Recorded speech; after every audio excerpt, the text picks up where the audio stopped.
37번 문제 풀어보겠습니다. CO2 소화 설비에서 배관의 설치 기준에 대해서 적합하지 않는 것을 물어보았습니다. 해설 부분에 배관의 설치 기준이 나와 있는데 배관은 전용으로 해야 됩니다.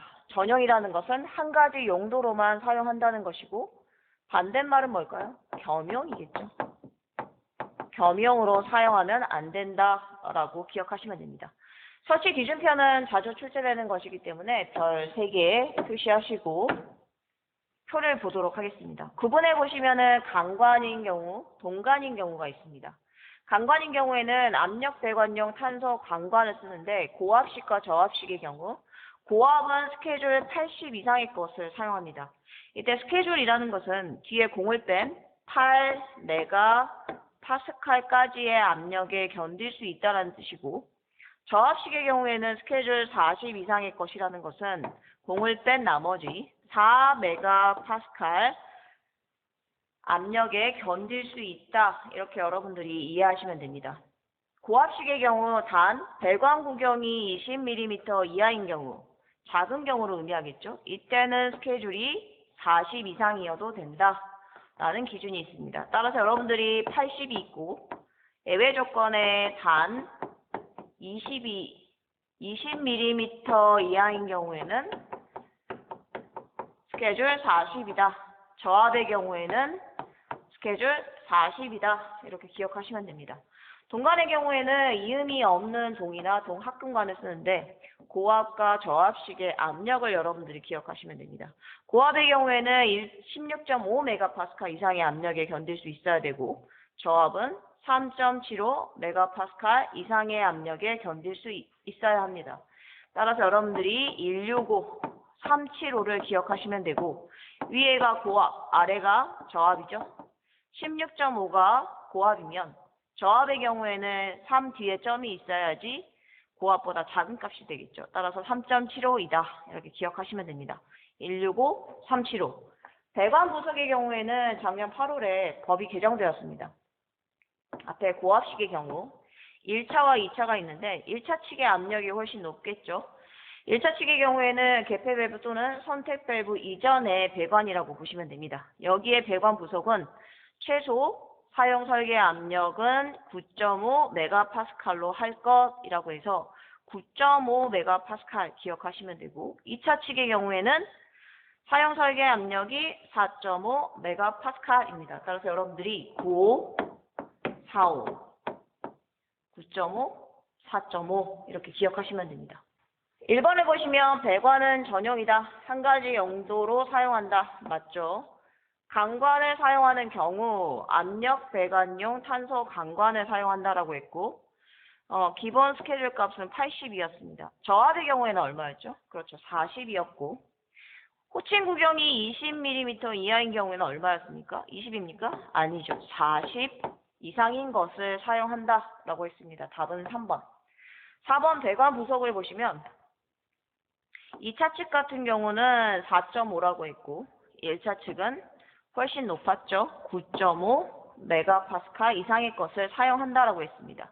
4번의 경우에는 작년에 바뀐 법 개정이기 때문에 출제될 확률이 높습니다. 따라서 여러분들이 별 3개 치시고 9.5와 4.5를 기억하시면 됩니다. 38번 문제. CO2 소화 설비 배관의 설치 기준으로 적합하지 않는 거 물어봤습니다. 37번 문제와 같은 문제이죠. 1번에 보시면 배관은 전용이다. 맞죠? 구경이 20mm 이하인 경우 스케줄 40. 맞죠? 저압식인 경우라고 했고 1차 측이 9.5, 2차 측이 4.5 이상이라고 했습니다. 해설 부분에 보시면 배관 부속에 대한 내용이 있는데 고압식이라고 되어 있습니다. 이때 1차 측이 고압식입니다. 최소 사용 설계 압력이 얼마였죠? 그렇죠. 9.5메가파스칼이라고 했고 2차 측은 저압식입니다. 이때는 최소 사용 설계 압력이 4.5라고 했습니다. 따라서 여러분들이 95, 45 이렇게 기억을 하시면 됩니다. 문제를 보시면은 저압식인 경우 1차 측 9.5, 2차 측 4.5, 9.5, 4.5는 맞지만 앞에 저압식이 아니겠죠. 답은 3번이 되겠습니다. 4번 보시면 동간에 사용하는 경우 배관은 이음이 없는 동 및 동합금관이라고 했습니다. 고압식은 얼마라고 했죠? 16.5MPa 이상이라고 했고 저압식은 3.75MPa 이상의 압력에 견딜 수 있는 것으로 할 것이라고 되어 있었죠. 그래서 165, 375를 여러분들이 암기하시고 16.5가 고압이고 3.75가 저압이다 라고 해서 숫자를 기억하시면 됩니다. 39번 문제. CO2 소화 설비 국소 방출 방식의 약재량 계산 시 고압식과 저압식의 할증 계수에 대해서 물어봤습니다. 그럼 여러분들 국소 방출 방식에서 할증 계수가 뭘까요? 국소 방출 방식이라는 것은 대상물에 직접 소화 약재를 방사하는 것이 국소 방출 방식이라고 했고, 전역 방출 방식은 공간에 소화 약재를 방사하는 것입니다. 따라서 전역 방출 방식은 질식 소화라고 볼 수 있으며 국소 방출 방식은 증발 잠열에 의한 냉각 소화로 볼 수 있습니다. 여기서 말하는 증발 잠열이라는 것은 액체가 기체로 증발할 때 열을 빼앗기 때문에 냉각이 됩니다. 주변의 온도가 떨어지기 때문에 냉각 소화 효과가 있다라고 보시면 됩니다. 이때 할증 계수라는 것은 실제 방출되는 액상의 방출 약재량을 계산해서 소화에 필요한 약재량을 추가적으로 확보하기 위해서 할증 계수를 붙입니다. 국소 방출 방식의 경우에 액체 형태만 소화하기 때문에 기체가 방출되는 양을 추가를 해서 충분한 소화 약재량을 구해주시면 되겠습니다. 해설 부분에 보시면 윗면이 개방된 용기에 저장하는 경우와 화재 시 연소면이 한정되고 가연불이 비산할 우려가 없는 경우에 이러한 공식이 적용이 됩니다. W는 웨이트의 약자로 보시면 되고 약재량이기 때문에 킬로그램으로 단위를 표현합니다.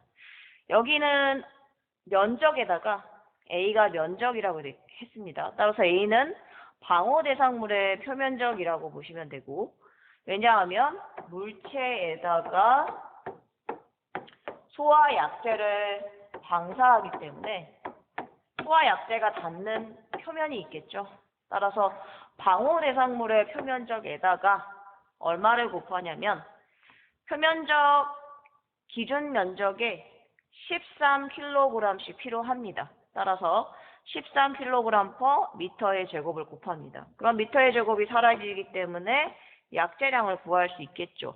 하지만 문제는 뭐냐면 아래서 설명했듯이 기체가 방출되는 것은 냉각 효과가 없기 때문에 이 기체가 방출되는 양을 고려해서 할증 계수를 곱해준다라고 했습니다. 그래서 H가 할증 계수라고 보시면 되고, 할증 계수는 고압식과 저압식의 값이 조금 다릅니다. 고압식의 경우에는 1.4고 저압식은 1.1이기 때문에 1.4라고 하면 1에다가 0.4를 곱한 것이죠. 이때 1이라는 건 뭐냐면 100%를 의미합니다. 100%가 1입니다. 그럼 0.4는 얼마일까요? 여기다가 100%를 곱하면 40%가 되겠죠. 따라서 40%를 할증한다라고 생각하시면 되고, 저압식의 경우에는 1 더하기 0.1이기 때문에 0.1이 10%가 되겠죠. 그래서 10%를 저압식은 할증한다라고 보시면 됩니다. 따라서 답은 4번, 고압식은 40% 할증하고 저압식은 10%를 할증하는구나, 이렇게 기억을 해주시면 됩니다. 40번 문제 보도록 하겠습니다. 최적의 값이 나와 있죠. 100세제곱미터라고 했고, 방호 대상물이 현재 면화류 창고라고 되어 있습니다. 전역 방출 방식이라고 했고, CO2 소화 설비입니다. 소화 약재량을 구하시오라고 했습니다.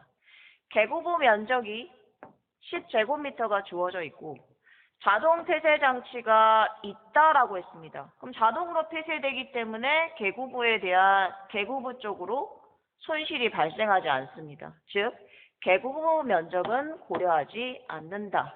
그럼 최적만 고려해서 약재량을 구해주시면 됩니다. 하단의 표를 보시면 앞에서 우리가 표를 외웠죠. 유전캐.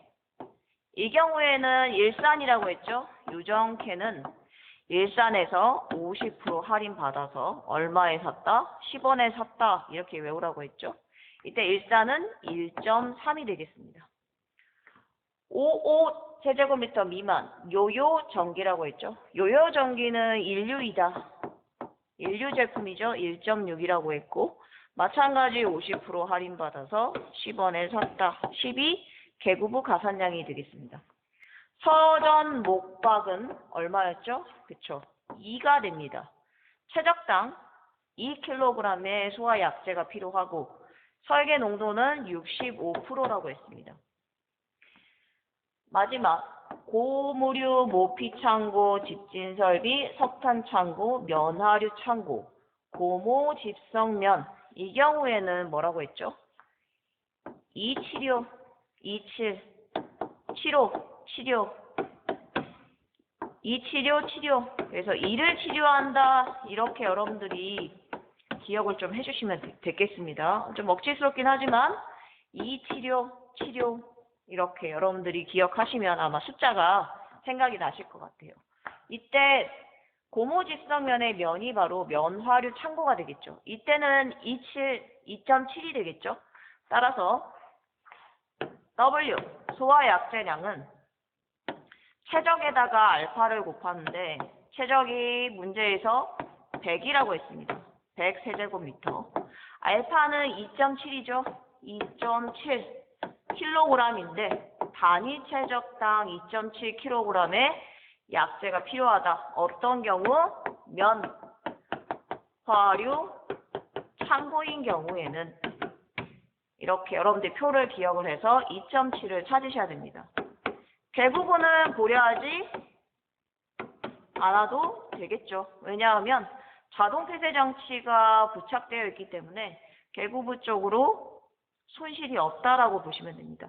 2개 곱하면 얼마입니까? 그렇죠. 270kg이 되겠죠. 270kg의 약재가 필요하다. 답은 4번이 되겠습니다. 41번 문제. 방호구역의 최적이 200세제곱미터로 주어져 있습니다. 이 값이 바로 V가 되겠죠. 볼륨의 V. 전역 방출 방식이라고 했으며 표면 화재라고 했습니다.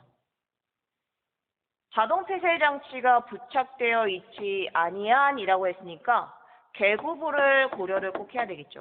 개구부를 고려해라. 면적이 4제곱미터라고 되어 있습니다. 약재량 구하는 공식을 한번 써볼까요? W는 볼륨 최적에다가 알파를 곱하고 여기에다가 면적 A에다가 베타를 곱하면 된다라고 했습니다. 조건에서 최적이 200이라고 했죠. 알파는 얼마일까요? 보시면 200이면 방호구역의 최적 보시면 150 이상 1450 미만의 여기에 해당이 됩니다. 이 사이에 200 세제곱미터가 있겠죠. 따라서 0.8kg이 필요하다. 단위 최적당. 따라서 0.8kg per 세제곱미터를 곱해주시면 됩니다. 여기다가 개구부의 면적이 4라고 주어져 있죠. 베타 값은 얼마일까요? 전부 다 5죠. 그래서 5kg이 필요하다. 단위 면적당 이렇게 곱하시면 됩니다. 2개 곱하면 얼마입니까? 160이죠. 2개 곱하면 얼마입니까? 20이죠. 더하면 얼마죠? 180kg이 됩니다. 따라서 답은 2번에 180kg. 그래서 여러분들이 최적과 면적이 주어진 경우에 개구부를 가산할지 안 할지 먼저 결정을 하고 그리고 표의 내용을 기억을 해서 최적당 소화 약재량이 얼마인지 1, 0.9, 8, 0.8, 0.75 중에 얼마인지를 여러분들이 찾으시면 됩니다. 42번 문제. 앞의 문제와 같은 문제죠. 최적이 40세제곱미터라고 했고 전역 방출 방식이며 표면 화재라고 했습니다. 자동 폐쇄 장치가 부착이 되어 있기 때문에 자동으로 개구부가 폐쇄가 됩니다. 따라서 개구부 면적은 고려할 필요가 없다라고 보시면 됩니다. 최적이 40이라는 것은 첫 번째 45세제곱미터 미만에 해당이 되겠죠. 여기에 40세제곱미터가 해당이 됩니다. 이때는 1kg이 필요하다. 단위 최적당이라고 했습니다. 계급의 가산량은 고려할 필요가 없죠. 왜냐하면 자동 폐쇄 장치가 부착되어 있기 때문에. 그럼 약재량 W를 구해볼게요. 최적에다가 알파를 곱하고 그리고 면적에다가 베타를 곱하면 되는데 여기는 필요 없다. 최적이 40이라고 했고 그리고 최적당 약재량이 1이기 때문에 1을 곱해주시면 됩니다. 곱하면 얼마죠? 그렇죠. 40kg이다. 그런데 문제가 있습니다. 동그라미 1번에 보시면 약재량 계산 결과 최저 한도의 양 미만일 경우 이 경우에는 약재량을 최소 한도의 양으로 한다라는 조건이 있습니다. 별 하나 표시를 할게요. 이게 무슨 말이냐면 소화약재 저장량의 최저 한도의 양이 있습니다. 즉 면적이 작은 경우에 최소 45kg 한 병의 소화약재가 필요하다는 것입니다. 우리가 계산식을 통해서 40kg을 구했지만 최저 한도의 양이 45이기 때문에 한 병이 필요하다라고 보시면 되고 40이 아니라 45kg을 비치를 해야 된다. 이렇게 여러분들이 이해를 하시면 될 것 같습니다. 다음 43번 문제 볼게요. 최적이 200세제곱미터고 방호 대상물이 서고라고 했습니다. 종이가 있다라고 했기 때문에 신부 화재에 해당이 되겠고 자동 폐쇄 장치가 부착되어 있지 아니한이라고 했기 때문에 개구부의 면적을 고려를 해야 됩니다. 이때 소화 약재량에 대해서 물어봤습니다. 자, 그렇다면 신부 화재의 경우를 볼게요. 신부 화재라는 것은 목재나 섬유류 같은 고체 가연물에서 발생하는 화재 형태인데 가연물 내부에서 연소하는 화재이기 때문에 훨씬 많은 소화 약재량이 필요하다라고 했습니다. 아래 표를 보시면 방호 대상물이 유전 K일 때 유압기기를 제외한 전기설비 케이블실일 때는 일산이라고 했습니다. 일산이면 1.3kg이 필요하다. 따라서 표면 화재보다 어때요? 표면 화재에서는 1이 필요해 있었죠. 근데 여기는 1.3입니다. 설계 농도는 50%, 그리고 가산량도 훨씬 많죠. 계구부 가산량도 단위 면적당 10kg이 필요합니다. 요요 전기인 경우에는 얼마였죠? 1류라고 했죠. 그래서 1.6이고 똑같이 설계 농도 50%에 가산량이 10%였습니다. 10%는 10%가 아니라 가산량이 10kg입니다. 다 똑같습니다. 서점 목박, 서고, 전자제품 창고, 목재 가공품 창고, 박물관, 서고가 여기에 해당이 되죠. 이 경우에는 얼마이다? 2kg이 필요하다.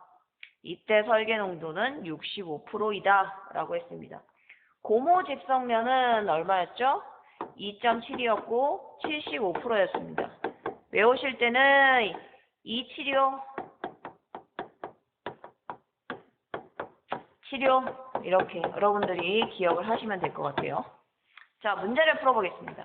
약재량 구하는 공식은 같습니다. 최적에다가 알파를 곱하고 면적에다가 베타를 곱합니다. 자동 폐쇄 장치가 부착되어 있지 않기 때문에 계구부 가산량도 반드시 고려를 해야 된다 이렇게 보시면 됩니다. 최적이 200이라고 했죠. 200세제곱미터이고 그리고 서고라고 했기 때문에 여기 단위 최적당 2kg이 필요합니다. 2kg의 소화 약재가 필요한데 단위 최적당에 갑시다 라고 했고 계구부의 면적이 10제곱미터라고 했습니다. 이때 계구부 가산량은 10kg이 필요하다라고 했죠. 단위 면적당. 그럼 계산을 해볼게요. 요거 2개 곱하면 400이고 밑에 10에다 10을 곱하면 100이죠. 따라서 답은 500kg의 뭐가 필요하다? 약재가 필요하다. 답은 4번이 되겠습니다. 44번 보도록 할게요. OX 문제입니다. 충전비에 대해서 물어봤죠. 충전비 여러분들 어떻게 외우시면 되죠? 충전비. 영화관, 여러분들 자주 가는 영화관 어디 있죠? 그렇죠. CGV가 있습니다. 도화역 앞에 CGV 있죠. 자, 식으로 표현할 때는 C는 G분의 V이다. V는 볼륨이기 때문에 단위가 리터이다. 즉 저장 용기의 용적이라고 보시면 됩니다. 가스통의 최적이라고 보시면 돼요. 이 안에 약재가 이렇게 들어있겠죠. 그럼 G는 무엇이다? 약재의 무게이다 라고 해서 G는 킬로그램으로 표현을 합니다. 자, 문장을 읽어보겠습니다. 소화 약재의 중량 G와 소화 약재 저장 용기의 내부 용적, 즉 V가 되겠죠. 이것의 B를 말한다 라고 했는데 B가 어때요? 중량을 용적으로 나눈 것이죠. 맞나요? C가 V분의 G인가요? 아니죠. C는 G분의 V이다 해서 CGV이다 이렇게 외우시라고 했습니다. 답은 X. 45번 문제 OX 문제 보도록 하겠습니다. 교차 회로 방식에 대해서 설명한 문장이 되겠고 하나의 방호구역 내에 둘 이상의 화재 감지기 회로를 설치한다라고 했습니다. 즉 연기 감지기끼리는 같이 하나의 회선으로 연결을 하겠죠. 같이 연결을 합니다. 그러면 열감지기 어때요? 열감지기도 마찬가지 하나의 회선으로 같이 연결을 합니다. 그래서 연기감지기를 1회선, 열감지기를 2회선 이렇게 표현을 하고 여기서 말하는 건 뭐냐면 이와 같이 둘 이상의 화재 감지기 회로를 설치를 했는데 인접한 둘 이상의 화재 감지기가 화재를 감지할 때에만 소화 설비가 작동한다 라고 했습니다. 즉 약재가 방출된다 이렇게 보시면 됩니다.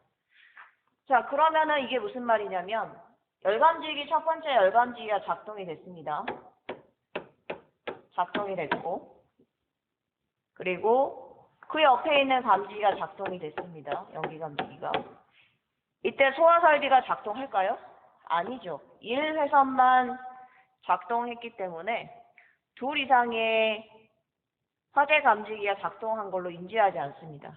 이게 무슨 말이냐면 연기 감지기 이 중에 아무거나 하나 그리고 열 감지기 이 중에 아무거나 하나 이와 같이 1회선에 있는 감지기와 2회선에 있는 감지기 두 개 다 감지했을 때 소화 설비가 작동하는 방식을 우리는 교차회로 방식이라고 합니다. 그런데 이와 같이 교차회로 방식으로 감지기를 설치하는 이유가 있는데 비화재보 상황이 자주 발생이 됩니다. 즉 화재 발생이 아님에도 감지기 1회로의 오동작 때문에 소방시설이 작동을 하게 되면 어때요? 신뢰성이 떨어지게 되겠죠. 따라서 두 개의 회선을 설치를 해서 신뢰성을 확보한다 이렇게 보시면 됩니다. 답은 1번. 46번 문제. 별도 독립 방식에 대한 설명입니다. 소화약재 저장 용기와 배관을 방호구역별로 독립적으로 설치하는 방식이다라고 했습니다. 이게 무슨 말이냐면 방호구역이 A, B, C 세 개가 있다라고 하겠습니다. 공간이 세 개가 있다는 뜻이고 저장 용기를 하나만 쓰는 게 아니라 각각 별도로 저장 용기를 설치하고 배관을 이렇게 연결을 해줍니다.